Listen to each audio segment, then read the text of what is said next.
16절 말씀 보면 17절이 예레미야의 기도의 내용이다라는 걸 알 수 있죠. 그래서 여러분의 큐티책에는 첫 번째 단락의 소제목을 슬픔의 기도 그렇게 달아놨습니다. 그렇죠? 그래서 저는 17절 위에 제가 만든 소제목은 예레미야의 기도 내용 그래놓고요. 첫째, 주께서 하신 일, 하나님께서 어떤 분이신지, 주께서 하신 일 12가지 일을 인정하고 선포하는 것, 그렇게 해서 소제목을 달았어요. 그러면서 여러분 17절부터 목차를 제가 쭉 달아봤어요. 1번, 주께서 큰 능력과 표심팔로 천지를 지으셨고, 2번, 주에게는 할 수 없는 일이 없으시고, 18절 3번, 은혜를 천만인에게 베푸시며, 4번, 아버지의 제약을 그 후손의 품에 갚으시오니 크고 능력이 있으신 하나님이시요. 그러니까 여러분 이렇게 네 번째 것만 보면 그렇지만 은혜를 천만인에게 베푸시잖아요. 천대 이르기까지 다른 성경 그렇게 되어져 있죠. 근데 아버지의 제약은 그 후손이니까 이게 여러분 너무 차이가 많은 거잖아요. 19절에 다섯 번째, 주는 책략에 크시고, 여섯 번째, 하시는 일에 능하시고, 일곱 번째, 인류의 모든 길을 주목하시고, 여덟 번째, 그의 길과 그의 행의 열매대로 보응하시고, 20절 아홉 번째, 주께서 애굽 땅에서 표적과 기사를 행하셨고, 열 번째, 오늘까지도 이스라엘과 인류 가운데 그와 같이 행하사 주의 이름을 오늘과 같이 되게 하셨나이다. 11번째 21절, 주께서 표적과 기사와 강한 손과 표심팔과 큰 두려움으로 주의 백성 이스라엘 애굽 땅에서 인도하여 내시고, 12번째 22절, 그들에게 주시기로 그 조상들에게 맹세하신 바 젖과 꿀이 흐르는 땅을 그들에게 주셨으므로, 이렇게 하나님께서 하신 일들에 대해서, 또 그분이 어떤 분이신지에 대해서 12가지로 이렇게 목차를 보면 그렇게 예레미야가 제일 처음 기도를 했어요. 그런데 그 12가지를 주셨음에도 불구하고 두 번째 예레미야의 기도의 내용, 그들이 반역한 행동 세 가지가 나와요. 23절을 보십시오. 그들이 들어가서 이를 차지하였거늘, 이제 가나안 땅에 도착을 했는데, 첫 번째, 주의 목소리를 순종하지 않는 거예요. 근데 사실은 출애굽 여정 속에도 그렇게 했었죠. 가데스 바네아에서도 그랬고요. 두 번째, 주의 율법에서 행하지 아니하고, 세 번째, 무릇 주께서 행하라 명령하신 일을 행하지 아니하였으므로 주께서 이 모든 재앙을 그들에게 내리셨나이다. 세 가지로 나눠져 있지만 한 가지로 말하면 하나님의 말씀대로 그들이 순종하지 않았다라고 하는 뜻이 되겠죠. 그래서 그 세 가지 반역 때문에 그들의 삶에 일어난 네 가지, 이게 24절 위에 저희 소제목이에요. 그들의 세 가지 반역에 대한 그들의 삶에 일어난 네 가지. 첫 번째가 뭐예요? 24절을 보십시오. 보옵소서. 첫 번째, 이승을 빼앗으려고 만든 참호가 이승에 이르렀고 예루살렘을 에워쌌다는 얘기예요. 무너뜨리려고. 두 번째, 칼. 세 번째, 기근. 그래서 그때 어머니가 아이를 삶아 먹는 일들이 성경에 기록되어 있어요. 기근 때문에. 네 번째, 전염병으로 말미암아 이 성이 이를 치는 갈대아인의 손에 넘긴 바 되었으니, 주의 말씀대로 되었음을 주께서 보시나이다. 자, 밑줄을 해보십시오. 주의 말씀대로 되었음을 주께서 보시나이다. 여러분, 처음에 주께서 말씀 주신 대로 순종했으면 어떤 일이 벌어졌을까요? 전혀 다른 삶의 결론을 받아들일 수 있었겠죠. 근데 지금의 주의 말씀대로 되었음을 주께서 보시나이다 라고 하는 것은, 이런 하나님께서 이렇게 출애굽으로 인도하셨음에도 불구하고 그들은 세 가지 반역을 저질렀어요. 지속적으로. 그죠? 그래서 그 세 가지 반역에 대한 네 가지 그들의 삶에 일어난 결과가 있어요. 그래서 여러분, 주의 말씀대로 되었음을 주께서 보시나이다, 그 옆에다가 뭐라고 좀 한 줄을 적어놔 보시냐면, 주의 말씀대로 된다 라는 거예요. 주의 말씀대로 된다. 이게 여러분 우리에게 어떤 적용 질문을 만들어내냐면, 내 삶대로 된다라는 거예요. 그죠? 적용하는 질문으로 만들어 보면, 그렇죠? 내 선택대로 된다라는 거죠. 내 결정대로 된다. 말씀이 말씀하시는 대로 내가 살면 그 삶이 말씀이 말씀하신 삶을 만들어낸다 라고 하는 거죠. 말씀이 말씀하시는 대로 말씀이 말씀하시는 선택을 하면 그 말씀이 말씀하시는 선택을 한 나에게 말씀이 그 말씀대로 어떤 결론과 열매들을 우리에게 허락하신다 라고 하는 거죠. 자, 그럼 여러분 이렇게 한번 생각해 보십시다. 한번 들어보세요. 내 삶대로 된다, 내 선택대로 된다, 이제 말씀대로 내가 순종한 것대로 된다. 여러분 이게 은혜지. 내 삶이, 내 선택이, 내 순종한 것이 말씀이 아닌데 잘 되는 게 은혜입니까? 이렇게 말을 하지만 저도 이렇게 말을 안 하고 싶어요. 왜냐하면 제가 말씀대로 잘 선택을 못하는 사람이니까. 그래서 항상 말씀대로 안 살아놓고 하나님 용서해 주세요. 그리고 말씀대로 안 사는데 뭐가 잘 되는 거예요. 우리 하나님 너무 은혜로우셔. 이게 은혜가 맞습니까? 우리가 은혜를 잘못 쓰고 있는 것 같지 않으세요? 내 삶이, 내 선택이, 내가 순종한 것이 말씀이 아닌데 하나님께서 간섭하세요. 잘 안 되게. 그래서 내가 죄에서 돌아서게 만드는 것이 은혜 아닙니까? 그렇죠? 그게 은혜잖아요. 그게 구속사 아니겠어요? 근데 우리는 이게 너무 싫은 거죠. 저도 너무너무 싫어요. 그냥 하나님 엎어질 수 있고 자빠질 수 있죠.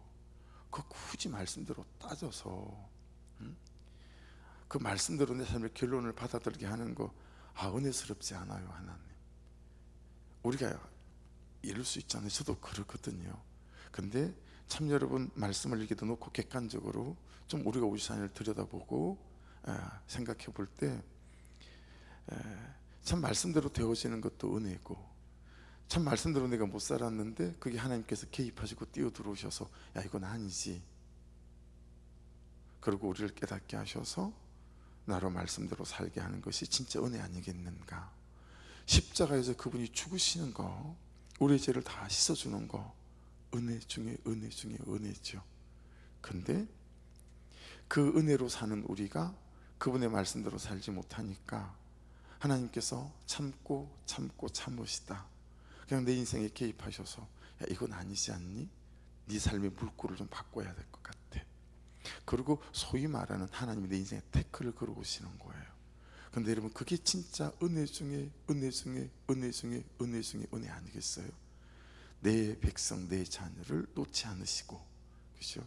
나를 세워가시는 그런 부분에서 주의 말씀대로 된다라고 하는 것이 오늘 본문의 재앙처럼 보이는 이것이 얼마나 구속사 안에서 은혜인가 라고 하는 것들을 참 자신이 없지만 맞습니다. 하나님, 당신의 백성임을 포기치 않으시고 그렇게 나로 다시 하나님께로 향하시는 게 하는 것이 진짜 은혜입니다 라는 고백을 우리가 토해낼 수 있어야 되지 않겠는가 라고 하는 거죠. 25절 보세요. 주 여호와께서 주께서 내게 은으로 밭을 서며 정인을 세우라 하셨으나 이 성은 갈대아인의 성에 넘기신 바 되었나이다. 하나님, 이런 와중에 저기 밭을 사라고 하셨잖아요. 그죠? 어제 본문에, 그죠? 참 절망 중에 소망을 노래하게 하시고 절망 중에 소망을 사야 한다 그러신 거잖아요. 그런데 하나님이 현실은 보세요 이런 거예요. 25절 현실은 보세요. 밭을 사라고 해놓으시놓고 이 성은 갈대아인의 손에 넘기신 바 되었나이다. 어쩌라는 거죠? 뭐 이런 거 아니겠어요? 자, 그랬더니 이제 주께서 그때에 여호와의 말씀이 예레미야에 임하여 이르시되, 그래서 여러분 예레미야의 기도에 대한 하나님의 대답이 27절부터예요. 그래서 이 소제목은 예레미야의 기도에 대한 하나님의 대답, 이렇게 27절 위에다 소제목을 붙였어요. 자, 27절부터 보기 전에 이제 이런 질문을 가지고 27절부터 보시면 돼요. 어떤 질문이냐면 하나님은 어떤 분이시냐라는 거예요. 그리고 하나님은 나에게 어떤 분이시냐라는 거예요. 그리고 하나님은 나의 지금 벌어진 이 일에 대하여 어떤 분이시냐라는 것이고, 지금 내 삶에 닥친 이 사건들에 대하여 하나님은 어떤 분이시냐라는 거예요. 그리고 내 삶에 이 견딜 수 없는 문제들에 대하여 하나님은 어떤 분이시냐. 그리고 하나님은 내 주변에서 나를 괴롭히는 그 사람에 대하여 끊임없이 같이 살아야 하는데 사랑이 되지 않는 그 사람에 대하여 하나님은 어떤 분이시냐. 이 6가지 주제를 가지고 하나님에 대해서 하나님의 대답을 보시면 돼요. 자, 27절, 나는 여호와다. 첫 번째예요. 야, 나 여호와야. 그게 첫 번째 대답이에요. 여러분, 이 히브리어 단어로는 이 여호와, 야훼라고 하는 것은 4개의 문자로, 자음 문자로 되어져 있거든요. 요드, 해, 와우, 해 이렇게 구성되어 있어요. 그래서 이걸 야훼. 근데 이걸 유대인들은 신성 사문자 이렇게 불러요. 그래서 이 사람들은 성경을 읽다가 야훼라는 단어가 나오면 제가 어떻게 한다고 그랬어요? 이제 주로 서기관들이 이제 말씀을 필사하잖아요. 그러면 쏟은 붓 내려놓고 쏟은 목 내려놓고 새 벼루와 새 먹을 가져오고 새 붓을 가져오고 목욕을 합니다. 그리고 모든 목욕을 하고 머리에 기름을 바르고 옷을 전부 다 갈아입은 연후에 새 목에 새 붓을 들어 야훼라고 쓰고 다시 그 붓을 꺾어 그 목과 벼루를 버리고 다른 붓으로 그 다음을 써나가는, 그 정도로 그들에게는 야훼라고 하는 것이, 그래서 그들은 성경에 야훼 너무 야훼로 부르지 않았어요. 어떻게 불렀냐면 아도나이로 불렀어요. 그래서 여러분, 놀랍게도 하도 야훼란 단어를 말로 말하지 않으니 야훼, 여호와에 대한 정확한 발음은 없어져 버렸어요. 그래서 야훼에 대한 정확한 발음이 여러분 없습니다. 어떻게 불렀는지 몰라요. 왜냐하면 그걸 말을 하지 않고 아도나이로 대체해서 불렀기 때문에. 그렇게 그들이 인정할 수밖에 없는, 비록 그들의 삶이 그렇지 못했으나 생각해 보세요. 하나님이 얼마나 그들에게 그랬으면 출애굽 여종 동안에 그들이 야훼를 감히 야훼로, 하나님을 하나님으로 부를 수 없을 만큼 거룩하고 신성했던 분이었던 거죠. 그래서 지금 하나님이 그렇게 말씀하시고 대답하시는 거예요. 나 여호와야. 그렇게 말씀하시는 거예요. 여러분, 이 야훼라고 하는 단어 안에는 제가 그냥 여러분들에게 항상 말씀드리는 게 아니라 4가지 중요한 의미가 들어있어요. 첫째, 무슨 의미가 들어있냐면 있다, 존재한다 라는 뜻이 들어있어요. 있다, 존재한다. 그래서 어때요? 호렙산 떨기나무 출애굽 3장에서 모세에게 하나님께 대답하신 것도 없고 스스로 나는 있는 자다 말씀하시잖아요. 나는 하나님을 중단한 적이 없다. 있다, 존재한다 뜻이 첫 번째고요. 두 번째는 뭐냐면, 자, 있는데 존재하는데 아무것도 못하는 분이 아니라 나는 살아있는 하나님이다 라는 뜻이 들어있어요. 나는 살아있는 하나님이다. 자, 세 번째 뜻은 나는 살아있는 하나님인데 너를 사랑하는 하나님이야. 이 뜻이 야훼에 들어있어요. 네 번째는 나는 살아있는 하나님이고 너를 사랑하는 하나님이고 그래서 너에게 계획을 갖고 계신 하나님이다. 여러분, 이 4가지가 야훼 안에 들어있어요. 자, 그러니 이런 거죠. 하나님, 밭을 사람이에요. 근데 지금 바벨론의 군대들이 예루살렘을 다 에워쌌고 그리고 그들의 손에 붙인다며요. 어쩌라는 거예요. 그래서 우리 기도에는 슬픈 기도라고 되어져 있어요. 하나님, 어쩌라는 거예요. 근데 나는 여호와다. 무슨 뜻이에요? 예레미야야, 잘 들어. 나는 있고 존재한다. 근데 살아계신 하나님이야. 죽을 것 같은 상황으로 보이시? 근데 나는 너를 사랑해. 그리고 나에게 계획이 있어. 이해되시죠? 그냥 이 본문 상황이 싹 이해되지 않으세요? 우리는 죽을 것 같은 거예요. 하나님, 이건 아니잖아요. 하나님은 은혜로우신 하나님이시라면서요. 근데 왜 이러시는 거예요? 이런 뉘앙스가 예레미야의 기도에 묻어 있잖아요. 그죠? 근데 하나님이 첫 번째로 나는 여호와다. 예레미야, 네 마음 내가 너무 잘 알아. 여러분, 우리가 예레미야 같은 마음일 때가 얼마나 많이 있어요. 근데 하나님께서 오늘 저와 여러분을 다독거리시는 거예요. 그래, 맞아. 네가 그리 살았으니 이는 삶을 네가 받아들었어. 근데 이 받아든 삶이 너에게 절망이고 죽음이겠니? 죽음처럼 보이나? 살아있는 내가 너를 살리기 위한 나의 계획이 있단다 라고 하는 것이니, 저와 여러분에게 회개로 나아가게 만드시는 하나님의 계획이, 우리를 새롭게 하시는 계획이 하나님 그분에게 있는 줄로 믿습니다. 두 번째는 보세요. 모든 육체 하나님이다 라고 말씀하세요. 그죠? 난 모든 육체 하나님이다. 그 말은 여러분, 이 사람에게도 저 사람에게도, 그렇죠? 그리고 이 벌어지는 모든 상황 가운데에서도 이 바벨론과 느부갓네살, 내가 그들이 하나님이기도 하다, 그 모든 것들이 내 손 안에 있고 내게 속했다라는 의미들이 이 안에 또 포함되어 있겠죠. 세 번째 뭐라고 말씀하시겠죠? 내게 할 수 없는 일이 있겠느냐. 내게 할 수 없는 일이 있겠느냐. 그래서 여러분, 성경에는 하나님의 이름을 몇 가지로 나오죠? 어떤 학자는 32가지다. 근데 일반적으로 30가지다. 근데 대충 줄여서 13가지 정도, 이렇게 하나님의 닉네임이 있죠. 그분의 또 다른 권세와 능력을 말하는, 이건 참 자주 한 번씩 말씀드리는 것 같아요. 그래서 엘로힘, 창조주 하나님, 그죠? 그 다음에 엘로이, 나를 살피시는 하나님, 전능하신 하나님 엘샤다이, 그리고 위로하시는 분 나함의 하나님, 나를 사랑하시는 분 엘칸나의 하나님, 준비해 주시는 하나님 여호와 이레, 승리를 주신 여호와 니시, 그렇죠? 어디든지 계시는 여호와 샴마, 어떤 문제도 계시는, 심지어 여러분, 여호와는 부드러운 분이시다라는 뜻도 있어요. 나는 부드럽다, 알룹 하나님, 이런 뜻도 있어요. 능력의 하나님 여호와 체바우트. 이렇게 여러분, 용서하시는 하나님은 암모스, 영원히 목마르지 않는 생명수 자우 히드로. 여러분, 이런 30가지가 넘는 이름으로 하나님은 또 다르게 불려지고 있어요. 왜냐하면 내가 능력의 하나님이다 라는 걸 말씀하시는 것이니, 우리가 어떤 처지에 놓인 바 되어서 있다 할지라도 하나님은 넉넉하게 우리의 삶에 뛰어들어오셔서 우리를 새롭게 하시는 분이시다 라고 하는 것입니다. 28절을 같이 한번 읽어볼까요? 시작. 그러므로 여호와께서 이와 같이 말씀하시니라. 보라, 내가 이 성을 갈대아인의 성과 바벨론의 느부갓네살 왕의 손에 넘길 것인지 그가 차지할 것이라.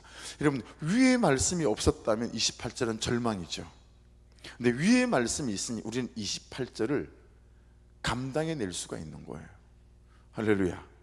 여러분이 부닥쳐 있는 모든 현실들을 감당할 수 있는 은혜가 우리 하나님께, 또 그분을 믿는 우리에게 있는 줄 믿습니다.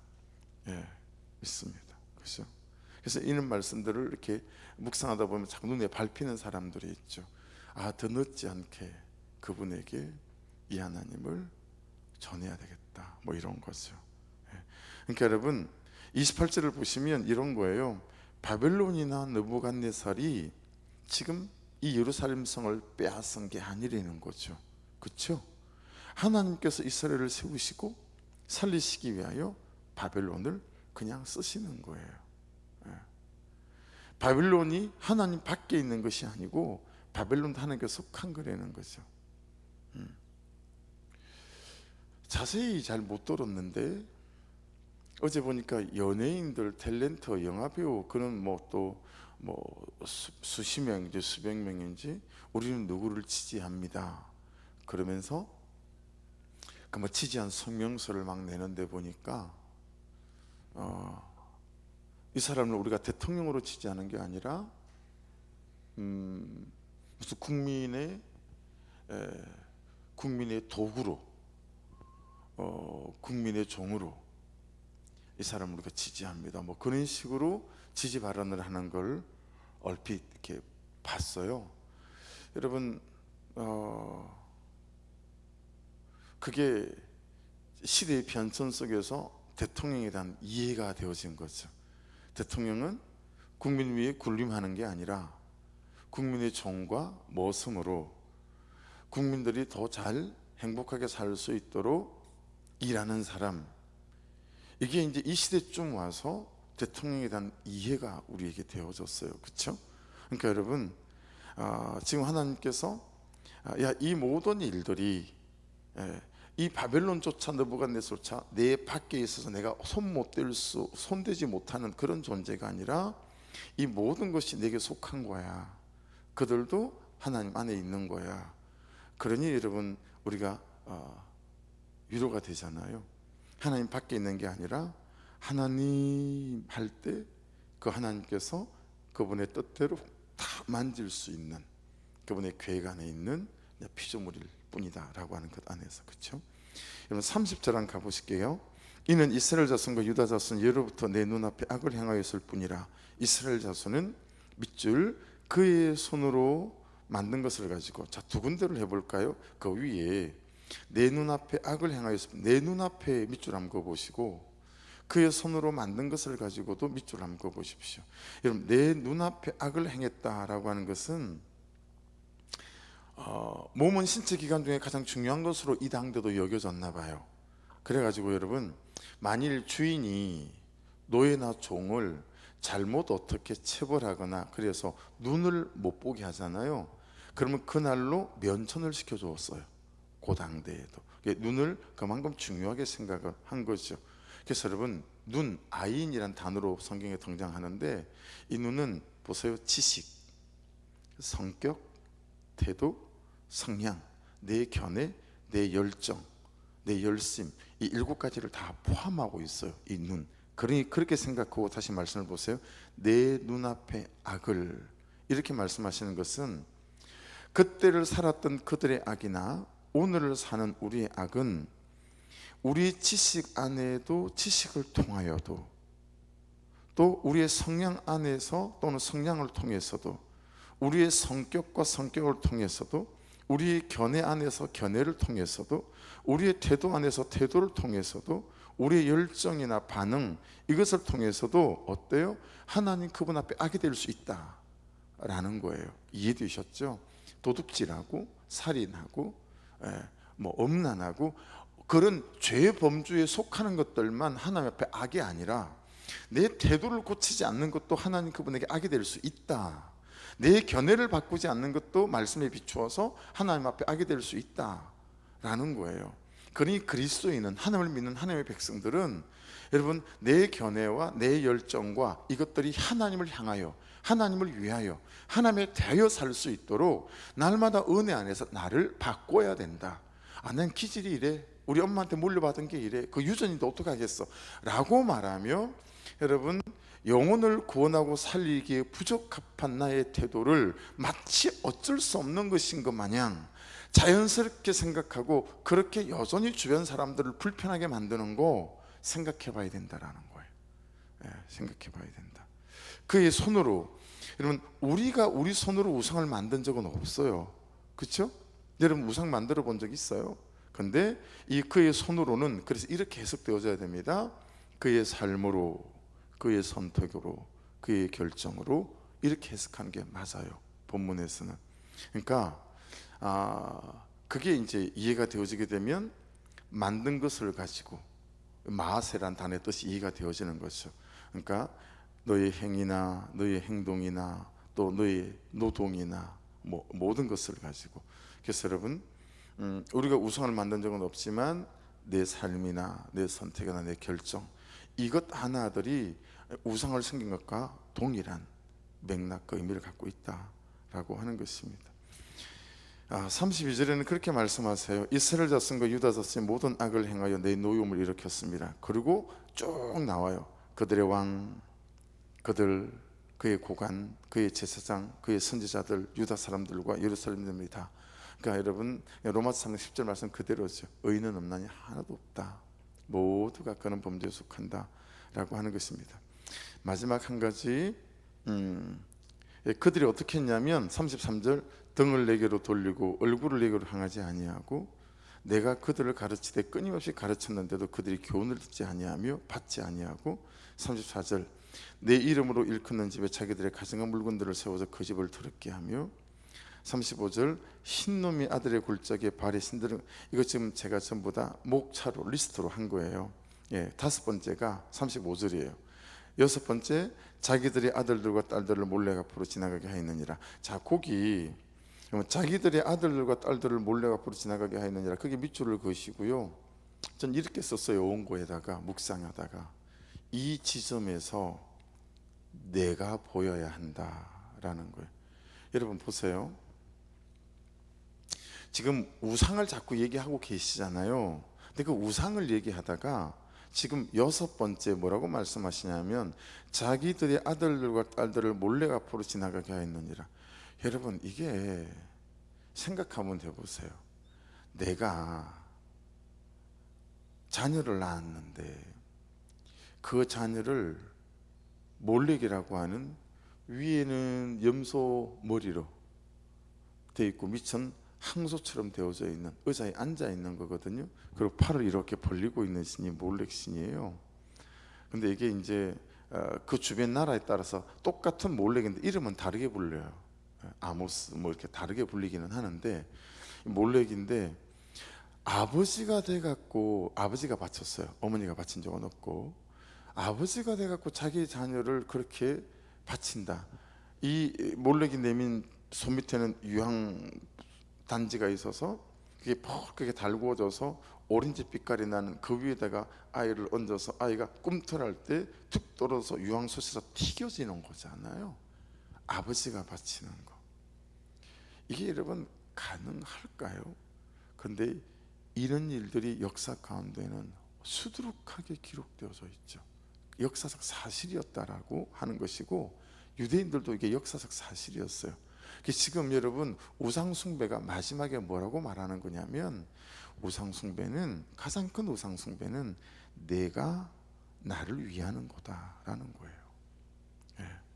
여러분, 아버지가 지 생전에 지 잘되겠다고 지 자식을 바치는 이 모습을 보며 지금 그 말씀을 정리하시는 거예요. 야, 진짜 우상은 니들 손으로 만든 그게 아니야. 예.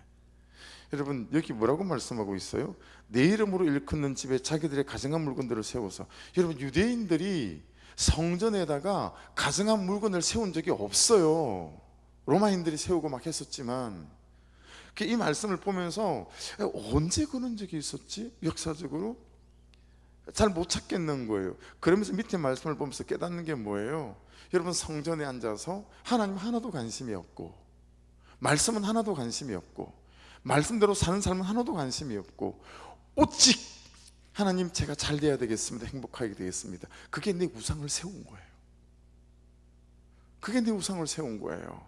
다른 게 우상을 세운 게 아니에요.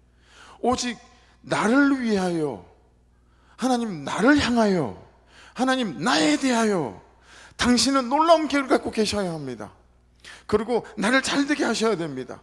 그래서 그 십자가도 오직 나를 위해서 우리가 쓰고 있는 이것들에 대해서 이 중심이 그들 안에 있었고, 오늘을 사는 저에게, 여러분에게 어찌 없다 할 수 있겠어요? 그렇죠? 지금 가장 큰 우상은 뭐 부처 앞에 가서 절하고 뭐 이거 아니라는 거예요. 가장 큰 우상은 니밖에 모르는 거, 니만 사랑하는 거, 니 편하면 끝인 거, 이게 가장 큰 우상이라는 거예요. 야, 나는 너를 위해 십자가까지 달려서 죽었는데, 내 아들까지 내어놓았는데, 너는 너의 아내를 위하여, 너의 남편을 위하여, 너의 자녀들을 위하여, 너의 부모를 위하여, 그리고 네가 구원해야 될 네 옆에 있는 내가 붙여준 영혼들을 위하여 너는 어떻게 사니? 라고 묻는 거죠. 근데 우리는 나밖에 모르는 거예요. 이것이 가장 큰, 여러분, 심리학 용어로 마리수와 인정욕구, 인정욕구, 좋은 말을 갖다 붙인 거지. 여러분, 나를 위하여, 나밖에 모르는 거잖아요. 그렇죠? 나밖에 모르는 거잖아요. 내 의견에 맞지 않으면 죽일 놈이고, 내 뜻에 동조해 주지 않으면 나쁜 놈이고, 그렇죠? 그래서 여러분, 참 오늘 말씀의 끝은, 너는 평생 너밖에 모르잖니, 너는 너를 위해서 살지 않니, 인생의 어느 때쯤이면 너를 구원해 준 주 예수 그리스도를 위하여 너의 삶을 나에게 내어주고, 너의 시간이 나를 향하며 너의 열정이 나를 향할 수 있겠니? 라고 묻는 거죠.